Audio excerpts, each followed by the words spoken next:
Deep inside the Great Pyramid, past the Grand Gallery, a shaft the width of a shoebox runs upward through 200 feet of solid limestone at a fixed angle that never wavers by more than a fraction of a degree. It was cut by hand, according to the official account, using copper tools and stone pounders, through a mountain of rock, in a straight line, without a single visible correction. Two more shafts run from the Queen's chamber below it, sealed for most of the pyramid's history behind a wall no one knew was hollow. In 1993, a robot with a camera on the end of a rod climbed one of them and stopped in front of a stone door that had never been photographed by a living person. For over a century, Egyptologists called these passages air shafts, ventilation for the workers or the dead. That explanation held until someone actually sent a machine up one to look. What the camera found was not a vent, it was a door, cut with the same impossible precision as the tunnel leading to it, fitted with two copper handles, and sealed from the inside of a chamber no one has ever entered. If you're enjoying this story so far, don't forget to hit the like button and subscribe. Drop a comment telling me where in the world you're watching from. I love hearing from you. The Great Pyramid of Giza has 4 of these shafts, 2 beginning in the King's Chamber, 2 in the Queen's Chamber below it. The King's Chamber shafts open to the outer face of the pyramid, cut clean through the exterior casing stones. The Queen's Chamber shafts do not. They stop a few inches short of the chamber wall on the inside, and stop again, deep inside the masonry, at closed stone doors on the other end. Nobody built a vent that dead ends at a locked door. Whatever these were for, ventilation was never the whole story.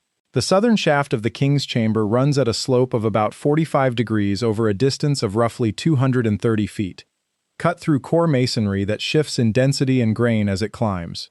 A stonemason working blind with a hand chisel does not hold a line like that over that distance without the tunnel drifting, bowing, or wandering off its exit point. This one doesn't. The engineers who have measured it describe an angular consistency that modern surveying with lasers and reference points would be proud to match. The pyramid builders did it in the dark, inside solid rock, with tools that leave no room in the standard account for how the line stayed true. The shaft is barely 8 inches square for almost its entire length. A man cannot fit inside it to check his own work as he cuts. Whoever bored this passage was working by feel, by some method of alignment we have not identified, through a channel too narrow to climb into and correct. And they did not correct it. The exit point on the pyramid's exterior face lines up with the entry point in the King's Chamber, to within a margin that modern construction crews would call exceptional, using equipment that did not exist 4,000 years ago, if it existed at all. In 1964, Egyptian astronomer Alexander Badawi and American Egyptologist Virginia Trimble proposed that the shafts were not for air but for direction, cut to point at specific stars visible from the pyramid's latitude around 2500 BCE. The southern King's Chamber shaft, they argued, aligned with Orion's belt. The northern shaft aligned near the pole star of the era Thuban. It was a theory, stated as a theory, and it explained something the ventilation model never could. Why cut a passage this narrow, this straight, and this precisely angled, if its only job was to move air that could have moved through a wider, cruder channel just as well? A shaft built to breathe does not need to be a laser. A shaft built to point does. The theory that the shafts were built to align with specific stars is not settled fact. It has been debated for 60 years, refined, challenged, and revised by astronomers who disagree on exact alignment years, and by Egyptologists who question whether ancient builders tracked stellar positions with that kind of precision at all. What is not in dispute is the cutting itself. The stone does not care what the shaft was for. It only records how it was made, and how it was made is the part that does not sit comfortably inside the toolkit historians assign to the 4th dynasty. The Queen's Chamber shafts are where the mystery stops being theoretical and becomes physical. Unlike the King's Chamber shafts, they were sealed. For most of the pyramid's known history, nobody was aware they connected to anything at all, because they stopped short of the chamber's interior wall, hidden behind a few inches of limestone that made the wall look solid. In 1872, engineer Wayneman Dixon found the entrances by tapping the walls and listening for a hollow sound, the same method you'd use to find a stud behind drywall, except this was 4,000 years of stone. He broke through and found the shafts running upward into darkness, far too narrow and far too steep for any person to climb.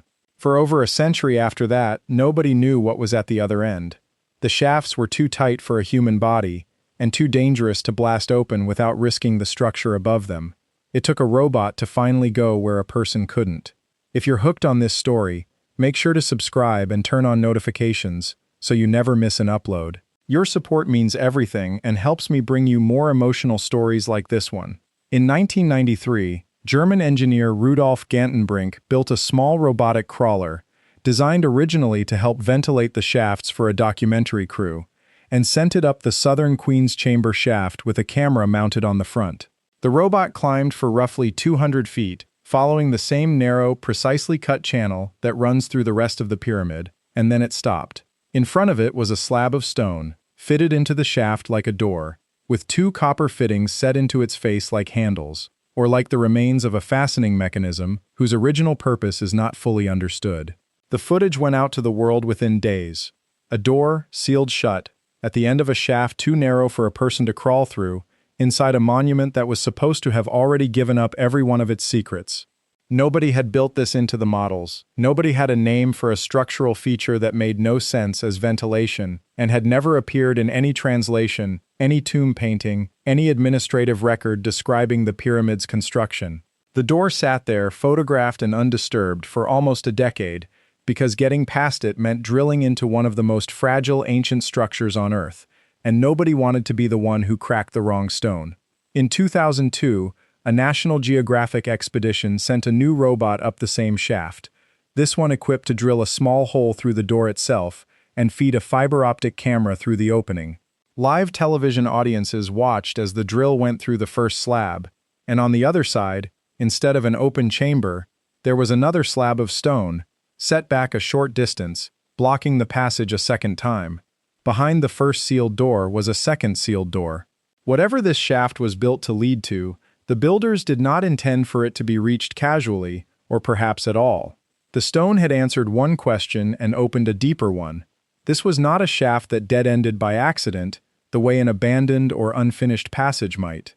It was a shaft that had been closed twice, deliberately, with a gap of empty space between the two seals, as though the builders wanted something protected from more than one direction, or wanted to be certain that even someone who broke through the first barrier would find nothing waiting on the other side of it but another barrier. The most detailed look came in 2011, when a team working under the name the Djedi project sent a more advanced robot up the same shaft, equipped with a micro camera small enough to bend around the edge of the second door and look at what lay behind it. What they found was two more copper fittings, similar to the ones on the first door, and something nobody expected: faint red markings on the reverse side of the first stone, made with a substance resembling ochre pigment, in a style consistent with masons' marks used elsewhere in the pyramid to guide construction. That detail matters because it means the door was not simply left in place as debris, it was placed there with the same care and the same marking conventions used on the structural stones the builders intended to be seen by other builders, not by anyone crawling up a shaft 4,000 years later with a camera. The Djedi robot also found something else. On the floor of the passage, just behind the first door, a small object shaped like a hook or a pin lay resting against the stone, undisturbed since the day the door was closed. Nobody knows what it was for. It has never been retrieved. It sits there now exactly as it was found, a single physical object inside a sealed architectural feature that the pyramid's builders apparently intended no one to see again. 4,000 years of silence, and the shaft still has not given up what it was built to protect, or to point toward, or to hold. The northern Queen's Chamber shaft has its own door, discovered by the same generation of robotic surveys, cut with the same copper fittings and the same precision.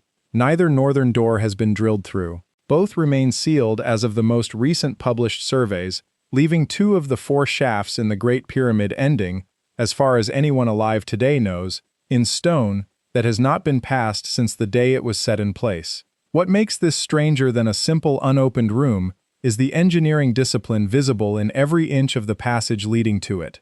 These are not rough hand-hewn tunnels that happen to end at a wall.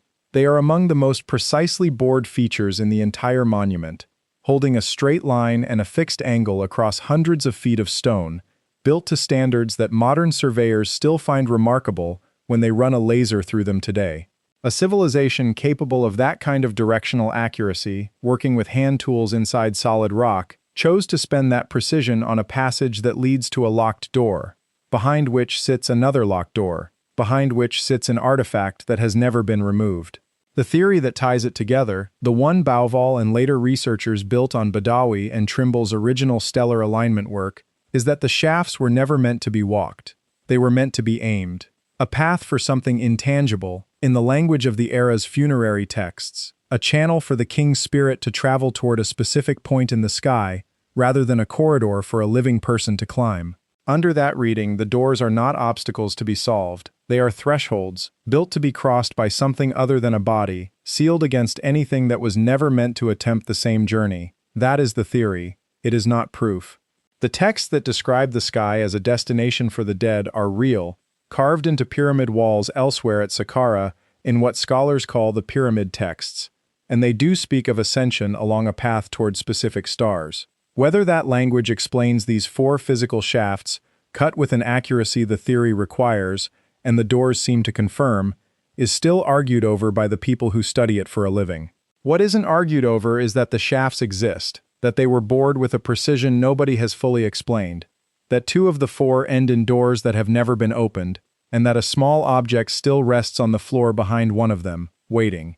Whatever device or method held that line true through solid stone for 200 feet without a single course correction has never been identified, named, or reconstructed. We can measure what the tunnel proves. We do not have the tool that proved it. Access to the shafts has tightened rather than loosened with time.